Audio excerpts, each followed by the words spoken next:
আমিনুল ইসলাম বুলবুল এখনও BCB president এবং এখানে যেটা হয়েছে সেটা এক ধরনের ডাকাতি হয়েছে মবের মাধ্যমে কোনো রকম আইন কানুনের তোয়াক্কা না করে। কারণ যেই তদন্ত কমিটি গঠন করেছিল ক্রীড়া পরিষদ, সেই তদন্ত কমিটির রিপোর্টে এই বিসিবি বোর্ড ছিল বৈধ এবং পরবর্তীতে তারা একটা রোবারি করে এটাকে অবৈধ আখ্যা দিয়ে তারা কোনো রকম সরকারের প্রজ্ঞাপন ছাড়া তারা বিসিবি অফিস দখল করে ফেলেছে একটা মবের মাধ্যমে। এবং পরবর্তীতে আমরা দেখলাম সেখানে মন্ত্রীপুত্র শান্তিপুত্র সব কিছু মিলিয়ে বিশ্বের সেরা সেরা ক্রিকেটের অলরাউন্ডার যারা আছে এই কাউন্সিল হচ্ছে সামনে সাজানো একটি নির্বাচনের প্রস্তুতি এবং একটা অভ্যুত্থান ব্যর্থ। আমি বলবো যে এই ধরনের ক্রিমিনাল মেন্টালিটি নিয়ে আমাদের খেলাধুলো চলবে না। কারণ বিসিবিতে গত 17 বছর যে কথাগুলি ছিল, যেই লোকটা এখন বিসিবি কন্ট্রোল করছে তাকে আমরা দেখেছি সে গত 17 বছরে কোনো শব্দ করতে না। এবং বিসিবিতে যে এখন যে কাজগুলো হচ্ছে আমরা সেগুলো করে আসছি। আমরা যে 6 মাস কাজ করেছি, এই 6 মাস তারা অনেক চেষ্টা করেছে আমাদের ফল ধরতে, আমরা কি করেছি না করেছি। বাট আমরা তাদের মতো মুখরোচক কথাবার্তা বলি না।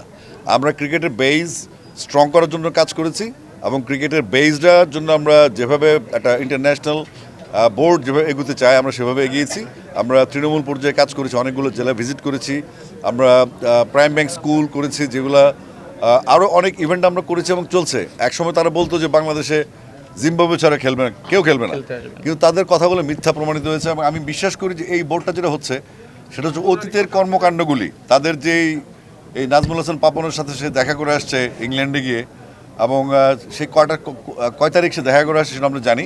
এবং সে এখানে আমাকে একটা ক্যাওয়াজে ফেলে দিয়ে, আমি তখন লন্ডনে ছিলাম, তা আমি পরে লন্ডন থেকে খবর পেলাম যে সে 2 দিন নাজমুল হাসান পাপনের সাথে মিটিং করেছে। তো এগুলো আমরা ডেফিনেটলি ফোকাস করব। এবং আমাদের যেহেতু আমরা এখন বিশ্বাস করি আমিনুল ইসলাম বুলবুল বাংলাদেশ ক্রিকেট বোর্ডের প্রেসিডেন্ট, এবং আমরা আজকে রিট করেছিলাম, সেই রিটেও আমরা খুব একটা ফলাফল পাইনি। কারণ হচ্ছে কোর্ট আমাদের কথা বলার সুযোগ দেয়নি। এখন কোর্ট নিয়ে কথা বলার জন্য আমাদের লয়ার আছেন, তিনি কথা বলেছেন ওখানে প্রেসের সাথে। তা আমরা মনে করি এই বিসিবি বোর্ড যেটা সেটা সম্পূর্ণ অবৈধ, সরকারি প্রভাব খাটিয়ে সরকারকে বিক্রি করে সরকারের যেই বদনাম হওয়া দরকার ছিল সেই বদনামটা অলরেডি তারা ইনকাম করে ফেলেছে।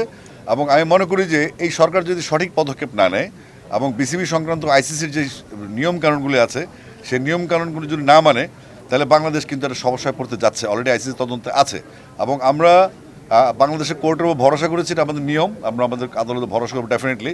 পাশাপাশি আমরা আইসিসি কমপ্লেন করেছি এবং আমরা ইন্টারন্যাশনাল স্পোর্টস কোর্ট যেখানে আছে সেখানে আমরা অলরেডি অ্যাপ্লাই করেছি, আমাদের কাজ হচ্ছে।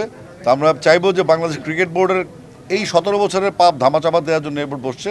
এবং ক্রিকেটে ইনফ্যাক্ট যে আপনারা অনেকেই ভাববেন যে ক্রিকেটের 1400 কোটি টাকা আছে, ক্রিকেটের আমাদের বিসিবি মূল সম্পদের পরিমাণ 4200 কোটি টাকার, 4200 কোটি টাকার সম্পদ আছে আমাদের, কিন্তু এই টাকাটা মূল ব্যাপার না।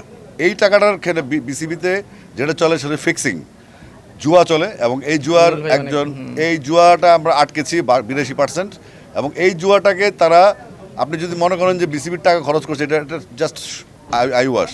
বেসিক খেলা হচ্ছে 800 থেকে 1000 কোটি টাকার জুয়ার খেলা হয়, জুয়ার হয় বাংলাদেশের ক্রিকেটের বিভিন্ন স্তরে, বিপিএল থেকে শুরু করে, সেটা আমরা প্রোটেক্ট করেছি। এবং আমরা অনেক অনৈতিক কাজ যেগুলো বিসিবিতে হতো টিকিট নিয়ে, যেমন আপনার মনে করেন 1 কোটি টাকার টিকিটের হিসাবে পাওয়া যেত না, এরকম অনেক শত শত পয়েন্ট আমাদের কাছে আছে। আমরা আস্তে ধীরে এগুলো ব্রিফ করব। তবে আমি আপাতত বিশ্বাস করি এবং বলতে চাই দ্যাট থিন কন্টে আমিনুল ইসলাম বুলবুল এখন বাংলাদেশ ক্রিকেট বোর্ডের সভাপতি এবং এটাই ফাইনাল। আর পরবর্তীতে কি হচ্ছে না হচ্ছে সেটা রাষ্ট্রীয় রোবারি।